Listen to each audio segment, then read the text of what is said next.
হুজুর, আমি আমার জীবনে 9টা মেয়েকে বাড়ি থেকে পালিয়ে নিয়ে এসে বন্ধুদের সাথে বিয়ে দিয়েছি, কারণ তাদের মধ্যে হারাম সম্পর্ক ছিল এবং তাদের পরিবারের কেউ তাদেরকে বিয়ে দিতে রাজি ছিল না।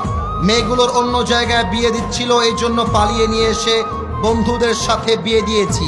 এতে কি আমি পাপ করে ফেলেছি? এটা আমার না। আচ্ছা, রাগ করবা না, এটা আপনাদেরকে কে দিয়েছে? যুবকরা দিয়েছে এটা? আচ্ছা, যুবকরা দিয়েছে। মহান ব্যক্তি মনে হয় এখানে উপস্থিত রয়েছেন। আমি তাকে বলবো, যাকে পছন্দ তাকেই আমাদেরকে বিয়ে করতে হবে যুবক ভাইরা। তবে খেয়াল করবা, কার মেয়ে নিয়ে আসছো সাবধানে নিয়ে আসবা। ভুলে ভালে ভিন্ন মেয়ে তুলতে গেলে কিন্তু তোমার পেটের চামড়া একটাও থাকবে না। তবে আমার যেটা মনে হয়, পালিয়ে বিয়ে করাটাকে আমি সাপোর্ট করি না, ইসলামও সাপোর্ট করে না। তবে যারা পালিয়ে বিয়ে করে, এরা সাদে সাদে পালিয়ে বিয়ে করে না।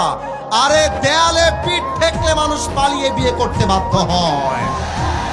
আমার তো মনে হয়, যুবকের বাপ যদি যুবককে রাইট টাইমে বিয়ে দিয়ে দেয়, আরে পালিয়ে বিয়ে করবে কেন?